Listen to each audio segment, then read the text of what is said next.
ದೇವರ ಪರಿಶುದ್ಧವಾದ ನಾಮಕ್ಕೆ ಮಹಿಮೆಯಾಗಲಿ. ಕ್ರಿಸ್ತನ ಮೂಲಕವಾಗಿ ದೇವರ ಲೋಕಕ್ಕೆ ಮತ್ತೊಂದು ಹೊಸ ಮುಂಜಾನೆಯನ್ನು ದಯಪಾಲಿಸಿದ್ದಾರೆ. ಹಾಗಾಗಿ ನಾವು ದೇವರಿಗೆ ಕೃತಜ್ಞ ಹೃದಯ ಉಳ್ಳವರಾಗಿರೋಣ. ಈ ದಿನದ ಧ್ಯಾನ ದೇವರ ವಾಕ್ಯ ಯೋವೇಲ ಪ್ರವಾದಿ ಪುಸ್ತಕ 2ನೇ ಅಧ್ಯಾಯದಲ್ಲಿ 23-24ನೇ ವಾಕ್ಯ. ಚಿಯೋನ್ನ ಜನರೇ, ನಿಮ್ಮ ದೇವರಾದ ಯೆಹೋವನಲ್ಲಿ ಉಲ್ಲಾಸಿಸಿರಿ, ಸಂತೋಷವಾಗಿರಿ, ಏಕೆಂದರೆ ನಿಮಗೆ ಮುಂಗಾರು ಮಳೆಯನ್ನು ಸಾಕಷ್ಟು ಕೊಡುವೆನು. ಮುಂಗಾರು ಹಿಂಗಾರು ಮಳೆಗಳನ್ನು ಮೊದಲಿನ ಹಾಗೆ ನಿಮಗೆ ಸುರಿಸುವೆನು. ಕಣಗಳು ಧಾನ್ಯದಿಂದ ತುಂಬುವವು, ತೊಟ್ಟಿಗಳು ದ್ರಾಕ್ಷಾರಸದಿಂದಲೂ ಎಣ್ಣೆಯಿಂದಲೂ ತುಂಬಿ ತುಳುಕುವವು. ದೇವರಿಗೆ ಸ್ತೋತ್ರ. Prophet Joel chapter 2 word 23-24. Word 24. The threshing place will be full of corn.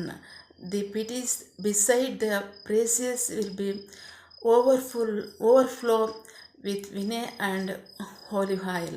ದೇವರಿಗೆ ಸ್ತೋತ್ರ. ನಾವು ವಾಕ್ಯ ಭಾಗ ನೋಡ್ತಾ ಇದ್ದೀವಿ. ವಾಕ್ಯ ಭಾಗದಲ್ಲಿ ಕರ್ತನ ಶಕ್ತಂತ ದೇವರು ನಮಗೆ ಮಾತನಾಡ್ತಾ ಇದ್ದಾರೆ, ನೇರವಾಗಿ ಹೇಳ್ತಾ ಇದ್ದಾರೆ. ವಾಕ್ಯ ಭಾಗದಲ್ಲಿ, ಚಿಯೋನ್ನ ಜನರೇ, ನನ್ನ ಜನರೇ, ನೀವು ನಿಮ್ಮ ದೇವರಾದ ಯೆಹೋವನಲ್ಲಿ ಉಲ್ಲಾಸಿರಿ, ಸಂತೋಷಿರಿ. ದೇವರಿಗೆ ಸ್ತೋತ್ರ. ಯಾಕೆಂದರೆ ದೇವರು ಮಹಾ ಕಾರ್ಯವನ್ನು ಮಾಡ್ತಾ ಇದ್ದಾರೆ. ದೇವರಿಗೆ ಸ್ತೋತ್ರ. ದೇವರು ಮಹಾ ಕಾರ್ಯವನ್ನು, ಉಪಕಾರವನ್ನು, ಒಳ್ಳೆಯದನ್ನು ಮಾಡುವಾಗ ಮಾತ್ರ ಸಂತೋಷ ಪಡಿ ಅಂತ ಹೇಳಿದ್ದಾರೆ. ನಮಗೆ ಇಲ್ಲ. ನಾವು ನೋಡ್ತಾ ಇದ್ದೀವಿ ಫಿಲಿಪಿಯವರಿಗೆ ಬರೆದ ಪತ್ರಿಕೆ 4ನೇ ಅಧ್ಯಾಯದಲ್ಲಿ ನಾವು ನೋಡ್ತೀವಿ. ವಾಕ್ಯ ಭಾಗದಲ್ಲಿ 4ನೇ ವಾಕ್ಯ. Philippians chapter 4 word 4. ಕರ್ತನಲ್ಲಿ ಯಾವಾಗಲೂ ಸಂತೋಷಿರಿ, ಸಂತೋಷದಲ್ಲೇ ಇರ್ರಿ ಅಂತ ಹೇಳ್ತಾರೆ. ಎಲ್ಲ ಸಮಯದಲ್ಲೂ ಸಂತೋಷಿರಿ ಅಂತ ಹೇಳ್ತಾರೆ. ದೇವರಿಗೆ ಸ್ತೋತ್ರ. ಯಾಕೆಂದರೆ ನಾವೇನಾದರೂ ಹೊಂದ್ಕೊಳ್ಳದೆ ಇರೋದಕ್ಕೆ ದೇವ್ರ ಕಾರಣ ಅಲ್ಲ. ಎಫೆಸದವರಿಗೆ ಬರೆದ ಪತ್ರಿಕೆಯಲ್ಲಿ ದೇವರು ಹೇಳ್ತಾ ಇದ್ದಾರೆ, ನೀವು ಬೇಡುವುದಕ್ಕಿಂತಲೂ ಕೇಳುವುದಕ್ಕಿಂತಲೂ ನಾನು ಅಧಿಕವಾಗಿ ನಿಮ್ಮ ಜೀವಿತಗಳಲ್ಲಿ ಕಾರ್ಯ ಮಾಡ್ತೀನಿ ಅಂತ ಹೇಳ್ತಾರೆ. ಹಾಗಾದರೆ ನಾವೇನಾದ್ರು ಹೊಂದ್ಕೊಳ್ಳದೆ ಇರೋದಕ್ಕೆ ಕಾರಣ ಏನು? ನಾವು ಬೇಡದೇ ಇರ್ತಕ್ಕಂಥದ್ದು. ಅವ್ರು ಹೇಳ್ತಾ ಇದ್ದಾರೆ ಮತ್ತಾಯನ ಸುವಾರ್ತೆ 7ನೇ ಅಧ್ಯಾಯದಲ್ಲಿ 7ನೇ ವಾಕ್ಯದಲ್ಲಿ, ಮ್ಯಾಥ್ಯೂ ಚಾಪ್ಟರ್ 7 ವರ್ಡ್ 7. ಬೇಡಿರಿ ನೀವು ಪಡೆದುಕೊಳ್ಳುವಿರಿ, ಕೇಳಿರಿ ನೀವು ಪಡೆದುಕೊಳ್ಳುವಿರಿ. ಕೇಳ್ತಕ್ಕಂಥ ಪ್ರತಿಯೊಬ್ಬರು ಸಹ ನೀವು ಹೊಂದ್ಕೋತೀರಂತ. ದೇವರಿಂದ ನಾವು ಕೇಳಬೇಕಾದ್ರೆ ಹೊಂದ್ಕೊಳ್ಳೋ ಮಾರ್ಗದಲ್ಲೂ ಸಹ ನಮಗೆ ತಾಳ್ಮೆ ಇರಬೇಕು, ಸಹನೆ ಇರಬೇಕು. ನಿಜವಾಗ್ಲೂ ದೇವರು ಹೇಳ್ತಾರೆ, ನಾನು ಕೊಡ್ತೀನಿ ನೀವು ಕೇಳ್ತಕ್ಕಂಥದ್ದನ್ನ. ಯಾವುದನ್ನ? ಒಳ್ಳೆಯ ಆಶೀರ್ವಾದಗಳನ್ನ. ಕೆಟ್ಟದನ್ನು ಕೇಳಿಬಿಟ್ಟು ವಾಕ್ಯಕ್ಕೆ ವಿರುದ್ಧವಾದಂಥದ್ದನ್ನು ಕೇಳಿ ಇದನ್ನು ಹೊಂದ್ಕೊಳ್ಳೋಣ ಅಂತಕ್ಕಂಥದ್ದಲ್ಲ. ವಾಕ್ಯದ ಪ್ರಕಾರವಾಗಿ ಒಳ್ಳೆಯ ಆಶೀರ್ವಾದಗಳನ್ನ, ಮೇಲುಗಳನ್ನು, ಹಿತವನ್ನು, ಪರಿಶುದ್ಧತೆಯನ್ನು, ನೀತಿಯನ್ನು ನೀವು ಬೇಡ್ಕೊಳ್ರಿ. ಖಚಿತವಾಗಿ ದೇವರ ನಮ್ಮೆಲ್ಲರ ಜೀವಿತದಲ್ಲಿ ನಾವು ಬೇಡೋದಕ್ಕಿಂತಲೂ ಕೇಳೋದಕ್ಕಿಂತಲೂ ಅಧಿಕವಾಗಿ ಕಾರ್ಯ ಮಾಡ್ತಾರೆ. ದೇವರಿಗೆ ಸ್ತೋತ್ರ. ಈಗ ಈ ವಾಕ್ಯವಾಗ ನೋಡೋದಾದರೆ ದೇವರು ಹೇಳ್ತಾರೆ, ಚಿಯೋನ್ನ ಜನರೇ, ನನ್ನ ಜನರೆಲ್ಲರೇ, ನಿಮ್ಮ ದೇವರಾದ ಯೆಹೋವನು ಅಲ್ಲಿ ಉಲ್ಲಾಸಿರಿ, ಸಂತೋಷಿರಿ. ನೀವು ನನ್ನಲ್ಲಿ ಸಂತೋಷಪಡ್ರಿ, ಉಲ್ಲಾಸ ಪಡ್ರಿ. ಯಾಕೆ ಗೊತ್ತಾ? ನಾನು ನಿಮ್ಗೆ ಏನು ಮಾಡ್ತೀನಿ ಗೊತ್ತಾ? ಮುಂಗಾರು ಹಿಂಗಾರು ಮಳೆಗಳನ್ನು ಮೊದಲಿನ ಹಾಗೆ ನಿಮಗೆ ಸುರಿಸ್ತೇನೆ. ಈಗ ಮಧ್ಯದಲ್ಲೇನೋ ಸಮಸ್ಯೆ ಆಯಿತಾ? ಹಿಂದೆ ಚೆನ್ನಾಗಿ ದೇವರು ಸುರಿಸಿದರು. ಮಧ್ಯದಲ್ಲೇನೋ ಸಮಸ್ಯೆ ಆಗಿದ್ದರೆ ಸಮಸ್ಯೆ ಆಗಿರ್ಬೋದು, ಬಟ್ ನಾನು ಈ ಸರಿ ಹಾಗೆ ಮಾಡಲ್ಲ. ನಾನು ನಿಮಗೆ ಮೊದಲಿನ ಹಾಗೆ ಸುರಿಸ್ತೇನೆ. ಒಳ್ಳೆಯ ಹಿತವಾದಂಥ ಮಳೆಯನ್ನು ಸುರಿಸ್ತೇನೆ. ಅಷ್ಟು ಮಾತ್ರ ಮಳೆ ಸುರಿಸಿ ಮಾತ್ರ ಬಿಡ್ತಾ ಇಲ್ಲ. ಕಣಗಳು ಧಾನ್ಯದಿಂದ ತುಂಬುವವು, ತೊಟ್ಟಿಗಳು ದ್ರಾಕ್ಷಾರಸದಿಂದಲೂ ಎಣ್ಣೆಯಿಂದಲೂ ತುಂಬಿ ತುಳುಕುವವು. ಸಮೃದ್ಧಿಕರವಾಗಿ ನಾನು ನಿಮ್ಮನ್ನು ಆಶೀರ್ವದಿಸ್ತೇನೆ. ಸಮೃದ್ಧಿಕರವಾಗಿ ನಿಮ್ಮನ್ನು ಆಹಾರ ಪದಾರ್ಥಗಳಿಂದ, ದವಸ ಧಾನ್ಯಗಳಿಂದ, ಹಣ್ಣು ಹಂಪಲುಗಳನ್ನ ಕೊಟ್ಟು ಆಶೀರ್ವದಿಸ್ತೀನಿ ಅಂತ ಹೇಳ್ತಾರೆ. ದೇವರಿಗೆ ಸ್ತೋತ್ರ. ಬಹಳ ಪ್ರಮುಖವಾಗಿ ಕಳೆದ ವರ್ಷಗಳು ನೋಡಿದ್ರೆ ಸಾಮಾನ್ಯ ಜನರಿಗೆ ನಮಗೆಲ್ಲ ಹೇಗಿದೆ ಪರಿಸ್ಥಿತಿ ಅಂದರೆ, ದೇವರ ಮಹಾಕೃಪೆಯಿಂದ ದೇವರು ನಮ್ಮನ್ನು ಅನುದಿನವೂ ಅವರು ನಮ್ಮ ಭಾರವನ್ನು ಒತ್ತಿ ನಡೆಸಿದ್ದಾರೆ. ಆದರೆ ನಮ್ಮ ನೋಡಿದ ಪರಿಸ್ಥಿತಿಗಳು ನೋಡಿದ್ರೆ ನಮಗೆಲ್ಲ ಆಹಾರ ಪದಾರ್ಥಗಳು, ದವಸ ಧಾನ್ಯಗಳು, ಹಣ್ಣು ಹಂಪಲುಗಳು ಕೈಗೆಟುಕುವ ಬೆಲೆ ಅಲ್ಲ. ಇದು ಬಹಳ ದುಬಾರಿ ಬೆಲೆ ಅಂತ ಅನ್ನೋಷ್ಟು ಮಟ್ಟಿಗೆ ನಮಗಳಿಗೆಲ್ಲ ಇತ್ತು. ಆದರೆ ಉನ್ನತ ಮಟ್ಟದಲ್ಲಿರ್ತಕ್ಕಂಥ ಜನರ ವಿಷಯ ಬಿಟ್ಟಕ್ಕೆ ಅದು ಸಾಮಾನ್ಯ ಜನರ ಪರಿಸ್ಥಿತಿ ಹಿಂಗಿತ್ತು.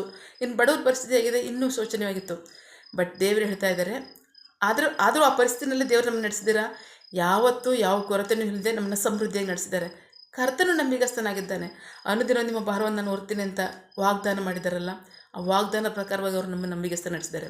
ದೇವರಿಗೆ ಸ್ತೋತ್ರ. ಆದರೆ ಈ ಸರಿ ಹೇಳ್ತಾ ಇದ್ದಾರೆ, ನಾನೇ ನಿಮ್ಮನ್ನು ಸಮೃದ್ಧವಾಗಿ ಹಿತವಾಗಿ ಆಶೀರ್ವದಿಸ್ತೇನೆ. ಹೇಗೆ ಅಂದರೆ, ತಕ್ಕ ಕಾಲದಲ್ಲಿ ಮುಂಗಾರು ಹಿಂಗಾರು ಮಳೆಯನ್ನು ನಾನು ಹಿತವಾಗಿ ಸುರಿಸ್ತೇನೆ.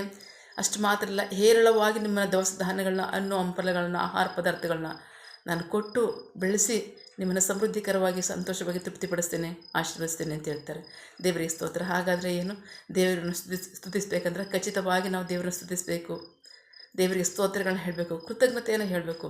ಆಗಲೇ ನಾವು ದೇವರ ಆಶೀರ್ವಾದ ನಮ್ಮಲ್ಲಿ ಪರಿಪೂರ್ಣವಾಗ್ತಕ್ಕಂಥದ್ದು. ದೇವರಿಗೆ ಸ್ತೋತ್ರ.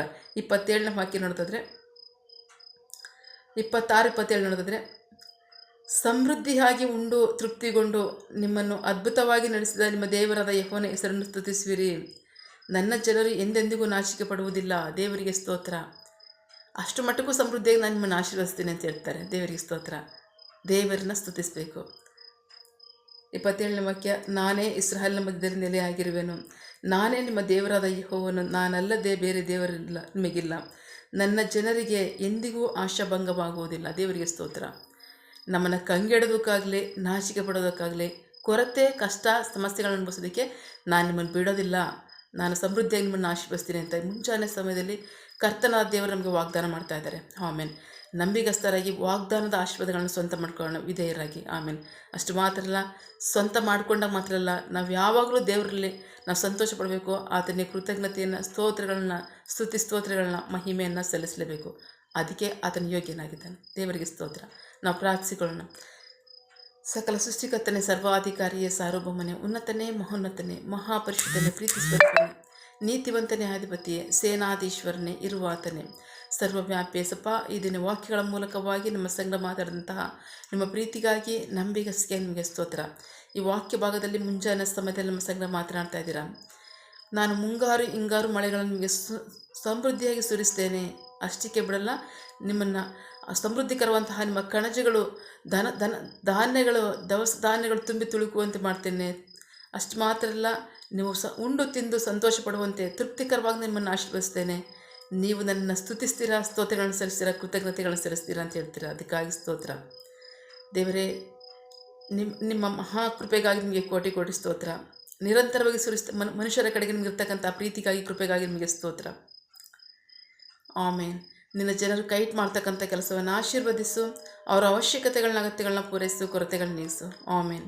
ಯಾವ ಕಾರ್ಯದಲ್ಲಿ ಅವ್ರು ನಿರೀಕ್ಷೆ ಉಳ್ಳವರಾಗಿದ್ದಾರೆ, ಆ ಕಾರ್ಯದಲ್ಲಿ ತಕ್ಕ ಸಮಯದಲ್ಲಿ ನಿಮ್ಮ ಚಿತ್ತಾನುಸಾರವಾಗಿ ಅವ್ರದನ್ನು ಹೊಂದ್ಕೊಳ್ಳಿ. ಆಮೇನ್. ನೀವು ಹಾಗೆ ಮಾಡೋ ಪ್ರೀತಿಗಾಗಿ, ನಂಬಿಗಸ್ಗೆ ನಿಮಗೆ ಸ್ತೋತ್ರ.